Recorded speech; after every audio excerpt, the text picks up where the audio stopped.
GeM TV நேயர்களுக்கு அன்பு வணக்கங்களை சொல்லிக்கொண்டு வழக்கம் போல் விநாயகப் பெருமானை வணங்கி இன்றைய 12 ராசிகளுக்கான பலன்களுக்குள் செல்லலாம் வாருங்கள். இன்று 22/12/2024 மார்கழி மாதம் 7ஆம் தேதி குரோதி வருடம் ஞாயிற்றுக்கிழமை. இன்றைய ஆதிக்க கிரகம் சூரிய பகவான். இன்று நாம் வழிபட வேண்டிய தெய்வம் சூரிய பகவானை வணங்க வேண்டும். நல்ல மார்கழி மாதம், ஆகவே இன்றைய நாளிலே பெருமாளை வழிபட வேண்டும். பெருமாளையும் சூரியனையும் வழிபடுங்கள் 12 ராசிக்காரர்களும்.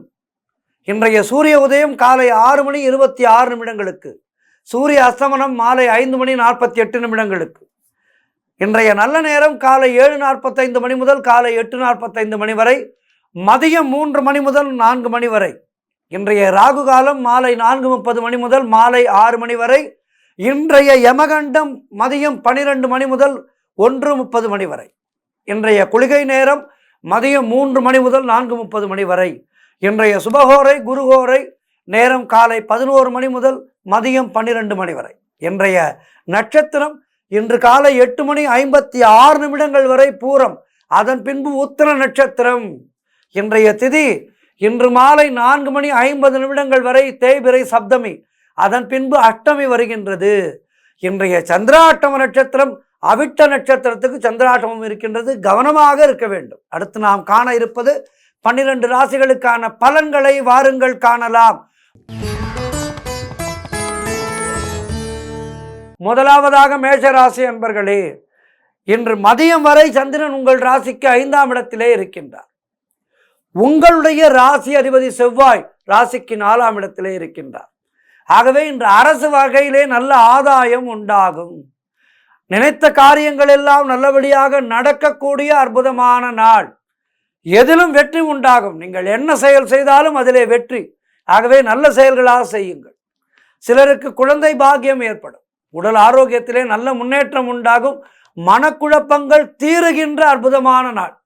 வெளிநாடு செல்லும் வாய்ப்பு உண்டாகும். அதற்கான முயற்சிகளை இன்று தொடங்கினால் வெற்றி கிடைக்கும். விசா போன்றவை எளிதாக கிடைக்கும். எதிர்பார்த்த பணம் கைக்கு வரும். பொருளாதாரம் திருப்திகரமாக இருக்கும்.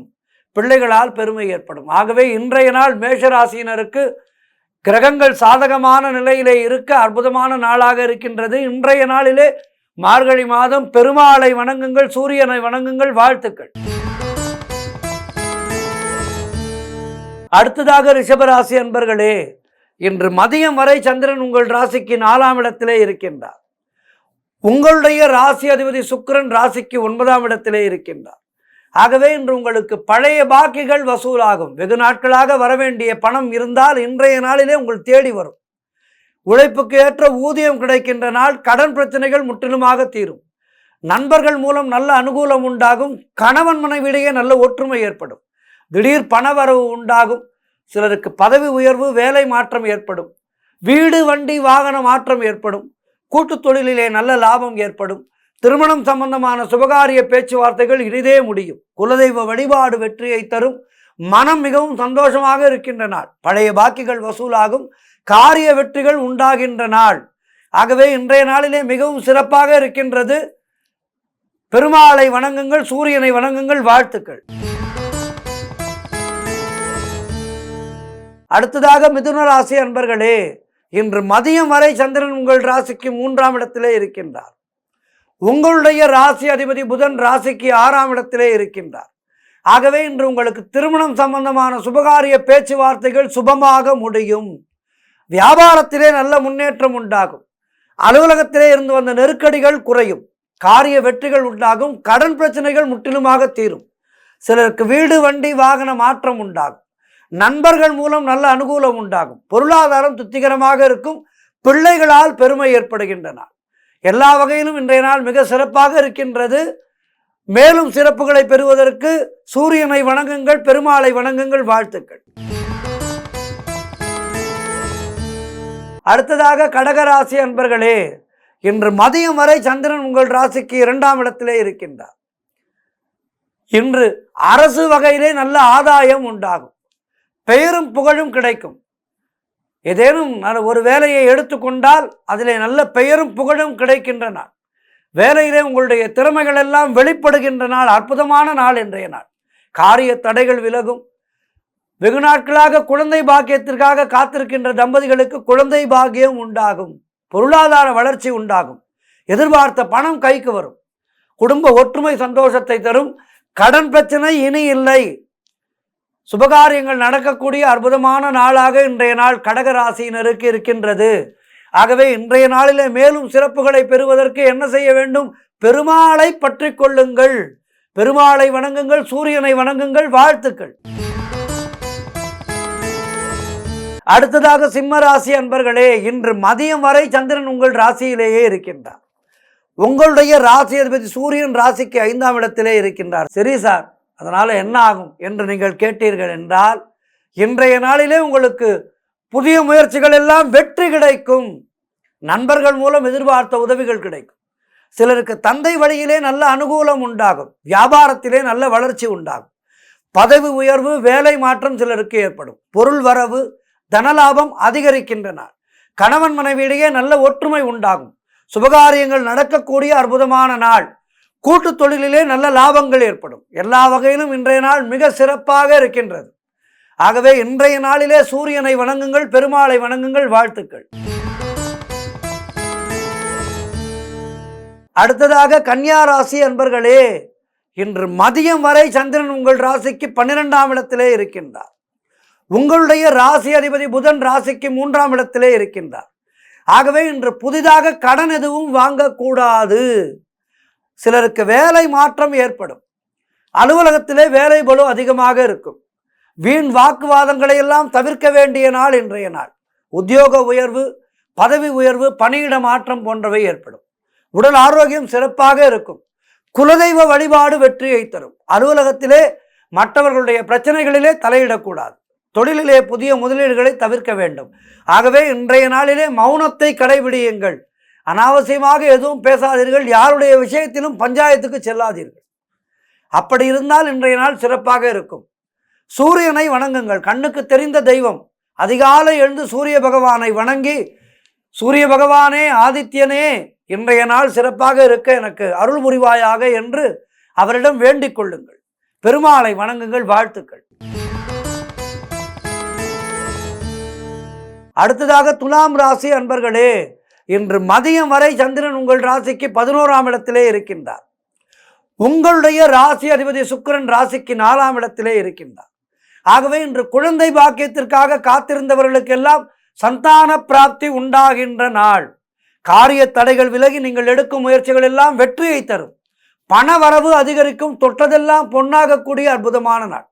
பிள்ளைகளால் பெருமை ஏற்படும். வாழ்க்கை துணையால் நல்ல மகிழ்ச்சி உண்டாகும். வேலையிலே காத்திருந்த இடமாற்றம் உங்களுக்கு அமையும். சந்தோஷமாக இருக்கும். அந்த இடமாற்றமானது உங்களுக்கு பிடித்த இடத்திலே கிடைக்கும். சந்தோஷமாக இருக்கும். முன்னோர்களுடைய சொத்திலே இருந்து உங்களுக்கு வரவேண்டிய பணம் கைக்கு வரும். செய்யும் செயலிலே பெயரும் புகழும் கிடைக்கும். உடல் ஆரோக்கியம் திருப்திகரமாக இருக்கும். வெளியூர் பயணங்கள் வெற்றியை தரும். எல்லா வகையிலும் இன்றைய நாள் சிறப்பாக இருக்கின்றது. ஆதித்யனை வணங்குங்கள், பெருமாளை வணங்குங்கள். வாழ்த்துக்கள். அடுத்ததாக விருச்சிக ராசி அன்பர்களே, இன்று மதியம் வரை உங்கள் ராசிக்கு சந்திரன் 10ஆம் இடத்திலே இருக்கின்றார். உங்களுடைய ராசி அதிபதி செவ்வாய் ராசிக்கு 9ஆம் இடத்திலே இருக்கின்றார். என்ன ஆகும்? வீடு, வண்டி, வாகன மாற்றம் ஏற்படும். தாய்வழி சொந்தங்களுடைய உதவிகள் எல்லாம் கிடைக்கும். கணவன் மனைவியிடையே நல்ல ஒற்றுமை ஏற்படும். உடல் ஆரோக்கியம் சிறப்பாக இருக்கும். உத்தியோக மாற்றம் ஏற்படும். திருமணம் சம்பந்தமான சுபகாரிய பேச்சுவார்த்தைகள் இனிதே முடியும். வீடு கட்ட எதிர்பார்த்திருந்த வேலைகள் நல்லபடியாக முடியும். ஏதேனும் பேங்க் லோனுக்கு அப்ளை செய்திருந்தீர்கள் என்றால் மேனேஜர் வங்கியிலிருந்து உங்களுக்கு தகவல் அனுப்புவார். வாருங்கள், உங்களுடைய பேங்க் லோன் விஷயமாக பேச வேண்டும், வாருங்கள் என்று அழைப்பார்.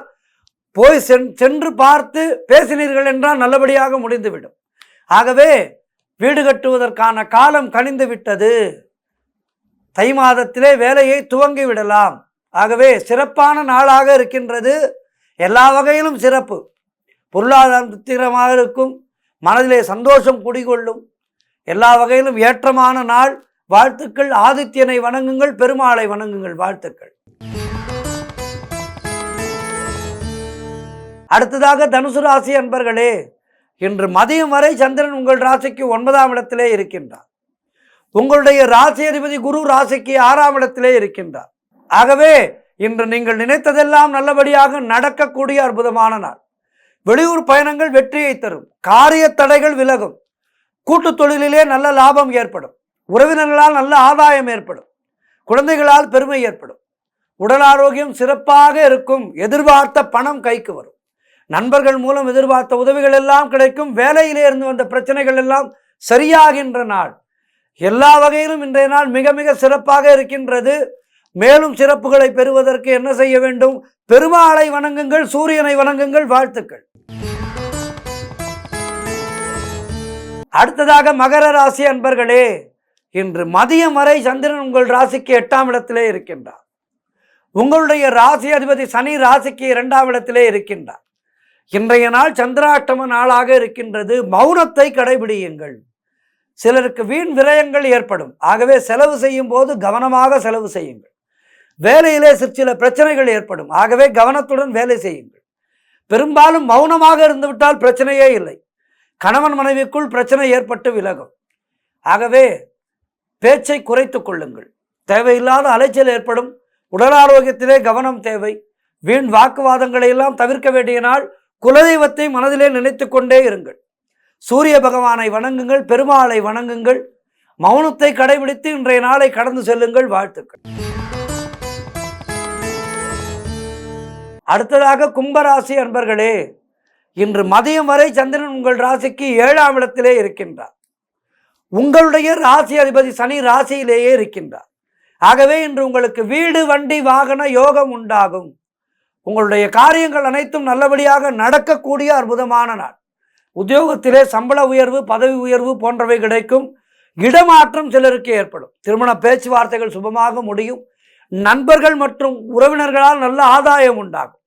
தந்தை வழியிலே சொத்துக்கள் கைக்கு வரும். எதிர்பார்த்த பணம் உங்களை தேடி வரும். புதிய முயற்சிகள் வெற்றியை தரும். கணவன் மனைவிடையே நல்ல ஒற்றுமை ஏற்படும். முன்னோர்களுடைய ஆசீர்வாதம் பரிபூர்ணமாக கிடைக்கும். எல்லா வகையிலும் இன்றைய நாள் சிறப்பாக இருக்கின்றது. பெருமாளை வணங்குங்கள், சூரியனை வணங்குங்கள். வாழ்த்துக்கள். அடுத்ததாக 12 ராசிகளிலே இறுதியான ராசி மீன ராசி அன்பர்களே, இன்று மதியம் வரை சந்திரன் உங்கள் ராசிக்கு 6ஆம் இடத்திலே இருக்கின்றார். உங்களுடைய ராசி அதிபதி குரு ராசிக்கு 3ஆம் இடத்திலே இருக்கின்றார்.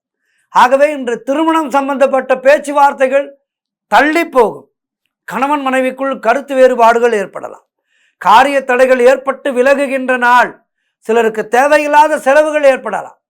பணவரவு திடீரென கிடைக்கும். கூட்டு தொழிலிலே மன வருத்தங்கள் உண்டாகலாம். ஆகவே கூட்டாளிகளோடு ஜாக்கிரதையாக இருங்கள். அலுவலகத்தில் வேலை பளு அதிகமாக இருக்கும். முயற்சிகள் காலதாமதமான வெற்றியை தரும். உடல் ஆரோக்கியத்திலே மிகவும் கவனமாக இருக்க வேண்டிய நாள் இன்றைய நாள். நண்பர்கள் மூலம் அனுகூலம் உண்டாகும். வீடு, வண்டி சம்பந்தமான விரய செலவுகள் சிலருக்கு ஏற்படும். ஆகவே இன்றைய நாளிலே என்ன செய்ய வேண்டும்? மௌனத்தை கடைபிடியுங்கள். மௌனத்தை கடைபிடித்து சூரிய பகவானை வணங்கி, பெருமாளை வணங்கி இன்றைய நாளை கடந்து செல்லுங்கள். 12 ராசியினருக்கும் இன்றைய நாள் சிறப்பாக இருக்க பிரார்த்தித்துக் கொள்கின்றேன். நன்றி. இன்றைய ஆன்மீக தகவல். நல்ல மார்கழி மாதத்திலே இருக்கின்றோம். நிறைய பெருமாளை பற்றி பேசுகின்றோம். ஆண்டாள் நாச்சியாரை பற்றி பேசுகின்றோம். ஆழ்வார் பெருமக்களை பற்றி பேசுகின்றோம். மாணிக்கவாசக பெருமாளை பற்றி பேசுகின்றோம். இப்படி நல்ல விஷயங்களாக பேசிக்கொண்டிருக்கின்றோம். நல்லவற்றை பேச பேச பேச நமக்குள்ளேயும் நல்லது நடக்கும். நம்முடைய மனம் நல்லவைகளை நோக்கி மட்டுமே செல்லும். தீயவைகளை நோக்கி செல்லாது. தீயவைகளை நோக்கி மனம் செல்லாமல் இருந்து விட்டாலே நம்முடைய வாழ்க்கையானது சிறப்பாக இருக்கும். பல வகையிலே துன்பங்கள் நமக்கு எப்படி வருகின்றது? தீமைகளை நாம் நாடி செல்வதனால் வருகின்றது. தீமைகளை நாம் நாடி செல்லாவிட்டால் நம் வாழ்விலே துன்பங்கள் அணுகாது. ஆகவே எப்போதும் நல்லதையே நினைப்போம், நல்லதையே பேசுவோம். இன்றைய நாளிலும் நல்ல விஷயத்தை பற்றி பேச இருக்கின்றோம். பாவை நோன்பு, இந்த திருப்பாவை நோன்பை பற்றி பேச இருக்கின்றோம். பொதுவாகவே விரதங்கள் என்பது நம்மை நாமே சுத்திகரித்துக் கொள்வதற்கு அற்புதமான ஒரு விஷயம். இப்போது கூட கார்த்திகை, மார்கழி 2 மாதங்கள் ஐயப்பனுக்கு மாலை இட்டு எல்லோரும் மலைக்கு செல்கின்றோம். இந்த சபரிமலை விரதம் என்பது நம்முடைய மன தூய்மையை அதிகரிக்கின்றது. தேவையில்லாத கசடுகளை மனதிலே இருந்து விலக்கி விடுகின்றது இந்த விரத காலம். நம்மை நாமே ஒரு சுத்திகரித்துக் கொள்கின்றோம். எப்படி ஒரு 2 சக்கர வாகனத்தையோ ஒரு 4 சக்கர வாகனத்தையோ சர்வீஸுக்கு விட்டு அவற்றை சரி செய்கின்றோமோ அதுபோல நம்முடைய இந்திரியங்களை நாம் சுத்தப்படுத்திக் கொள்கின்றோம். விரதங்கள் என்பது ஏதோ நாம் விரதம் இருப்பதால் இறைவனுக்கு நல்லது கிடையாது.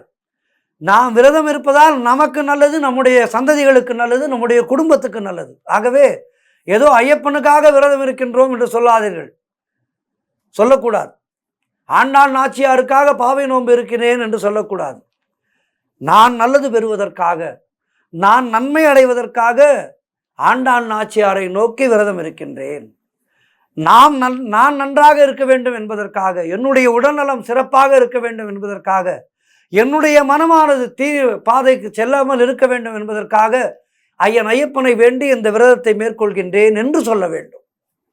ஆகவே இந்த விரதங்கள் என்பது நம்மை நல்ல வழிப்படுத்துகின்ற அற்புதமான ஒரு மார்க்கம். இந்து மதத்திலே அதுதான் ஒரு சிறப்பு. நம்மை நாமே எல்லா விதத்திலும் சரி செய்து கொள்வதற்கான உபாயங்கள் எல்லாமே இந்த மதத்திலே நமக்கு சொல்லிக் கொடுக்கப்பட்டிருக்கின்றது. அவற்றை நாம் முறையாக கடைபிடித்தால் நம்முடைய வாழ்க்கையானது அருமையாக இருக்கும். எந்த விதமான இடர்பாடுகளும் நம்மை ஒன்றும் செய்யாது. ஆகவே இன்றைய நாளிலே இந்த பாவை நோன்பை பற்றி பார்க்க இருக்கின்றோம்.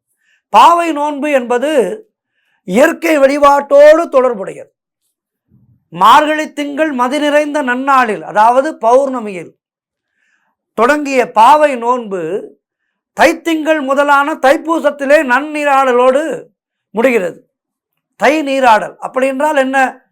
பாவை நோன்பு மேற்கொண்டால் ஆண்டுதோறும் திங்கள் மும்மாறி பெய்யும் என்பது நம்முடைய தர்மம் அறிந்திருந்த நுட்பம்.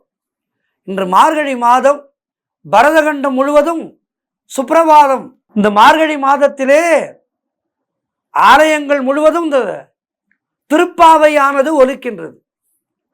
திருப்பாவைக்கு காரணம் யார்? ஆண்டாள் கோதை நாச்சியார். இந்த தமிழ் பாசுரங்கள் இருக்கின்றதே, அவையெல்லாம் தமிழருடைய வாழ்வியலை பிரதிபலிப்பன. கோதையாரின் திருப்பாவையிலே பாவை நோன்பும் அதனுடைய பலன்களும் கூறப்பட்டிருக்கின்றது. ஓங்கி உலகளந்த உத்தமன் பேர்வாடி நாங்கள் நம்பாவைக்கு சாற்றி நீராடினால் திங்கின்றி நாடெல்லாம் திங்கள் மும்மாறி பெய்து ஓங்கு பெருஞ்சென்னல் ஊடுகையல் உகழ புங்குவளை போதில் பொறிவண்டு கண்டுடப்ப. இந்த பாவை நோன்பை பாடினால், திருப்பாவையை பாடினால், ஓங்கி உலகளந்த உத்தமன் பேர்பாடி நாங்கள் நம்பாவைக்கு சாற்றி நீராடினால் திங்கின்றி நாடெல்லாம் திங்கள் மும்மாறி பெய்து ஓங்கு பெருஞ்சென்னல் ஊடுகையல் உகழ பூங்குவளை போதில் பொறிவண்டு கண்டுடப்ப. பூங்குவளை போதில் பொறிவண்டு கண்படுப்ப தேங்காதே பூக்கிருந்து சீர்த்த முலை பற்றி வாங்கக்குடம் நிறைக்கும் வள்ளல் பெரும் பசுக்கள் நீங்காத செல்வம் நிறைந்தேரோர் எம்பாவா என்று பாடுகின்றார். வாமன அவதாரத்திலே மகாபலியிடம் 3 அடி மண்ணை இறந்து பெற்று 3 உலகங்களையும் தன்னுடைய திருப்பாதங்களால் அளந்த திருமாலனுடைய நாமத்தை போற்றி பாடி பாவை நோன்புக்கு வேண்டி அதிகாலை நாங்கள் நீராடினால் பிணி பஞ்சம் போன்ற திங்கினால் நலிவுறாமல் நாடு முழுவதும் மும்மாறி மழை பெய்திடும். அதனால் செழித்து வளர்ந்த சிவந்த நெற்பயிர்களுக்கு நடுவே கெண்டை மீன்கள் துள்ளி விளையாடும். அங்குள்ள நீலவண்ண குவளை மலர்களிலே புள்ளி வண்டுகள் உறங்கும். வள்ளல் குணம் கொண்ட பசுக்கள் பாலை சிறிதளவும் தேக்கிக் கொள்ளாமல் கறப்பவருடைய கை தங்கள் பொருத்த மடியில் பட்ட மாத்திரத்திலேயே பாலை குடம் குடமாக சுரக்கும். இங்கனம் அழியாத செல்வம் எங்கும் நிறைந்து காணப்படும் என்று ஆண்டாள் நாச்சியார் பாடுகின்றார். ஆகவே இந்த பாவை நோன்பை மகளிர் எல்லாம் நோற்று நீங்காத செல்வம் பெற்று தங்களுடைய வாழ்நாளிலே கணவனுக்காக காத்திருக்கின்ற, அதாவது நல்ல திருமண வாழ்க்கைக்காக காத்திருக்கின்ற பெண்களுக்கெல்லாம் நல்ல கணவன், குணவானான கணவன் அமைந்து, அதேபோல் திருமணத்துக்காக காத்திருக்கின்ற ஆண்களுக்கெல்லாம் நல்ல குணவதியாக அமைந்து, ஒரு இல்லறம் என்பது சிறப்பாக இருந்தால் ஊர் சிறப்பாக இருக்கும், ஊர் சிறப்பாக இருந்தால் நாடு சிறப்பாக இருக்கும். ஆகவே இல்லத்திலே இருந்துதான் துவங்குகின்றது நல்லறம். அந்த நல்லறமானது நாடு முழுவதும் செழிப்பதற்கு என்ன வேண்டும்? இல்லறம் நல்லறமாக வேண்டும். அந்த நல்ல இல்லறத்தை தருவது மார்கழி நோன்பு. இந்த மார்கழி நோன்பை நோற்று மகளிருக்கெல்லாம் சிறப்பான வாழ்வு அமைய எம்பெருமானை பிரார்த்திக்கின்றேன். ஆண்டாள் நாச்சியாரை பிரார்த்திக்கின்றேன். நன்றி, வணக்கம்.